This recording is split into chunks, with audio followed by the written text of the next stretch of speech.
Melting Pots and Salad Bowls by Bruce Thornton, Friday, October 26, 2012. For people in the United States, immigration has particular resonance. We continually hear that we are a nation of immigrants. Many people see the laws that try to control illegal immigration and its social and economic costs as a repudiation of this heritage, an ethnocentric or even racist attempt to impose and monitor an exclusive notion of American identity and culture. Opponents also charge that these laws invite the police to practice discriminatory racial profiling, creating the possibility that legal immigrants and U.S. citizens will be unjustly detained and questioned. President Obama stated in 2010 that tough immigration control laws like Arizona's, which was stripped of several provisions during the most recent Supreme Court term, threatened to undermine basic notions of fairness that we cherish as Americans. The greater significance of such laws, however, is the way they touch on deeply held and frequently conflicting beliefs about the role of immigration in American history and national identity. These beliefs have generated two popular metaphors, the melting pot and the salad bowl, fused into inclusion and tolerance. The melting pot metaphor arose in the 18th century, sometimes appearing as the smelting pot or crucible, and it described the fusion of various religious sects, nationalities, and ethnic groups into one distinct people, e pluribus unum. In 1782, French immigrant J. Hector St. John de Crèvecoeur wrote that in America, individuals of all nations are melted into a new race of men whose labors and posterity will one day cause great changes in the world. The image of the melting pot drew its strength from the idea of unity fostered by beliefs and ideals, not race, blood, or sect.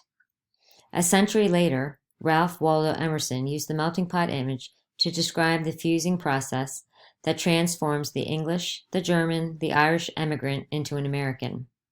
The individuality of the immigrant, almost even his traits of race and religion, fused down into the democratic, alembic-like chips of brass thrown into the melting pot. The phrase gained wider currency in 1908 during the great wave of Slavic, Jewish, and Italian immigration, when Israel Zangwill's play, The Melting Pot, was produced. In it, a character says with enthusiasm, "America is God's crucible, the great melting pot where all the races of Europe are melting and reforming." This image, then, communicated the historically exceptional notion of American identity as one formed not by the accidents of blood, sect, or race, but by the unifying beliefs and political ideals enshrined in the Declaration of Independence and the Constitution, the notion of individual, inalienable human rights that transcend group identity. Of course, over the centuries, this ideal was violated in American history by racism, ethnocentrism, xenophobia, and other ignorant prejudices. But in time, laws and social mores changed, making the United States today the most inclusive and tolerant nation in the world, the destination of choice for millions desiring greater freedom and opportunity. Of course, this process of assimilation also entailed cost and sacrifice.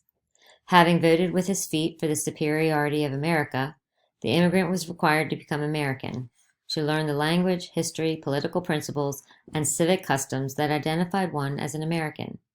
This demand was necessarily in conflict with the immigrant's old culture and its values, and, at times, led to a painful loss of old ways and customs.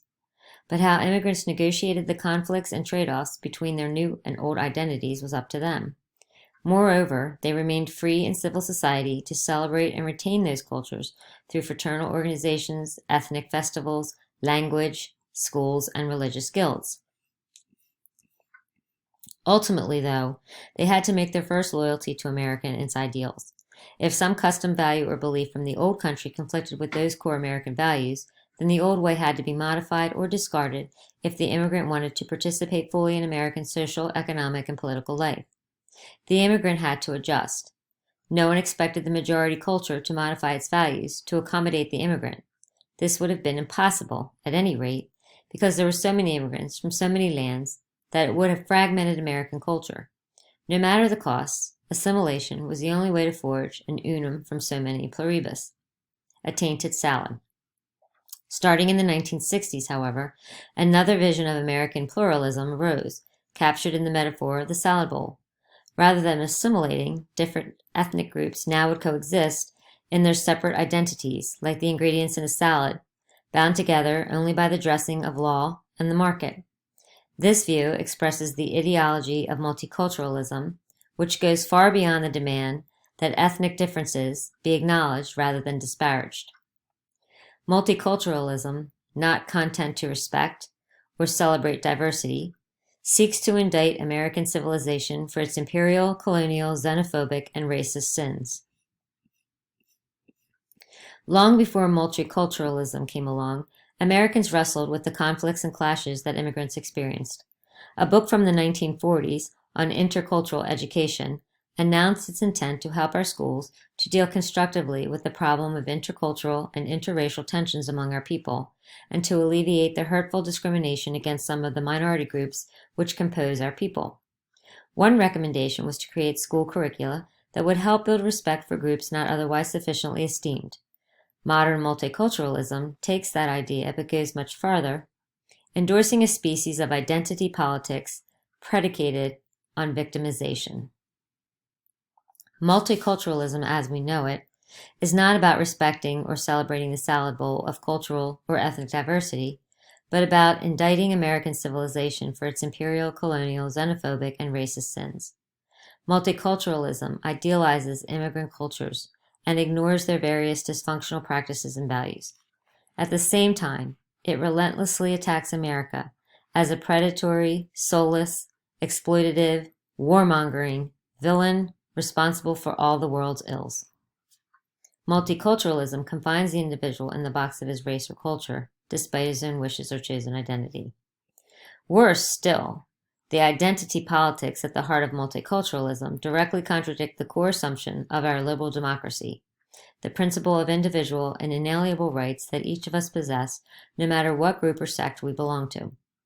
Multiculturalism confines the individual in the box of his race or culture, the latter often simplistically defined in cliches and stereotypes, and then demands rights and considerations for that group, a special treatment usually based on the assumption that the group has been victimized in the past and so deserves some form of reparations. The immigrant, other, excluding of course immigrants from Europe, is now a privileged victim entitled to public acknowledgement of his victim status and the superiority of his native culture, for want of a shared destiny. And so the common identity shaped by the Constitution, the English language, and the history, moves, and heroes of America give ways to multifarious, increasingly fragmented micro-identities. But without loyalty to the common core values and ideals upon which national identity is founded, without a commitment to the non-negotiable foundational beliefs that transcend special interests, without the sense of a shared destiny and goals, a nation starts to weaken as its people see no goods beyond their own group's interests and successes. Multicultural identity politics worsen the problems of illegal immigration. Many immigrants, legal or otherwise, are now encouraged to celebrate the cultures they have fled and to prefer them to the one that gave them greater freedom and opportunity. Our schools and popular culture reinforce this separatism, encouraging Americans to relate to those outside their identity group not as fellow citizens, but as either rivals for power and influence or oppressors, from whom one is owed reparations in the form of government transfers or preferential policies. The essence of being an American has been reduced to a flabby tolerance, which in fact masks a profound intolerance and anti-Americanism because the groups that multiculturalism celebrates are defined in terms of their victimization by a sinful America. No matter how the laws of Arizona and other states fare, this problem of assimilation will remain. Millions of the illegal immigrants in this country are no doubt striving to become Americans, despite the obstacles multiculturalism has put in their path.